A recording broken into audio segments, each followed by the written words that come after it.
शेतकरी मित्रांनो, आज मी जीएस ॲग्रो गणेश साळुंके आज स्वतः आपण लाईव्ह प्लॉट मध्ये व्हिडिओ काढतोय। आज दिनांक काय 14/11/2025। तुम्ही प्लॉट बघू शकता, एक नंबर क्वालिटी आहे। एक मिनिट तर हा टोळ आहे। टोळ पासून मिनिमम जर मोजलं एक तिच्या वर म्हणजे एक 4 बोटाची कांदाची कांडीची लांबी झाली आणि ही म्हणजे टोळापासून तर शेवटपर्यंत जाडीचा टाइम आलाय आपला।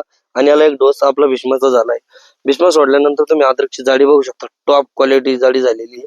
आणि ही जाडी बनवण्यासाठी जे आपण भीष्मा दिलंय त्या नावामुळे लोकांचं प्रोडक्ट आज मार्केटमध्ये विकत नाही। कारण की विरोधी पक्ष पार्टी काय करते, कारण की आज सर्व शेतकऱ्यांना माहिती कांद्याची जाडी आणि लांबी ही जीएस ॲग्रो जी बनवतं ती कोणीच बनवू शकत नाही। पण जर आज त्यांचं नाव जर खराब केलं याच्या माध्यमातून, पेपर एडिटिंग करणं त्या माध्यमातून, म्हणजे जीएस ॲग्रोच्या भीष्माचं नाव खराब करून त्यांना जीएस ॲग्रोची इमेज कमी करायची होती। पण त्यांनी कितीही जरी असे षडयंत्र आपल्या खिलाफ केले तर आज शेतकऱ्यांना आमच्यावर भरोसा आहे आणि तो भरोसा आम्ही कधीही टिकून ठेवलाय। आमचा आजपर्यंत एकही प्लॉट असा नाही का जो कांदावर समजा माती नाही आणि ज्या म्हणजे कांदावर माती नाही त्याच ठिकाणी समजा कांद्याची कांडी कमी लांबते।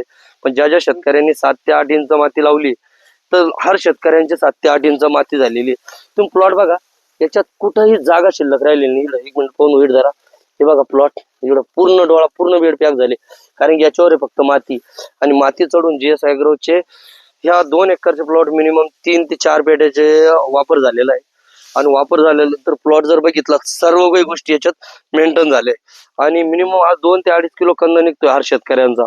त्यामुळं लोक याच्या माध्यमातून आमची बदनामी करताय। पण कितीही समजा आमची बदनामीचा प्रयत्न केला, कारण काय झालंय आज विरोधी पार्टी म्हणजे बराबरी करू शकत नाही तर ते आज फक्त बदनामी करू शकता आपली। पण कितीही जरी त्याने बदनामी केली तर जीएस ॲग्रोचे रिझल्ट हे कायम जीएस ॲग्रो टिकून ठेवणार। धन्यवाद।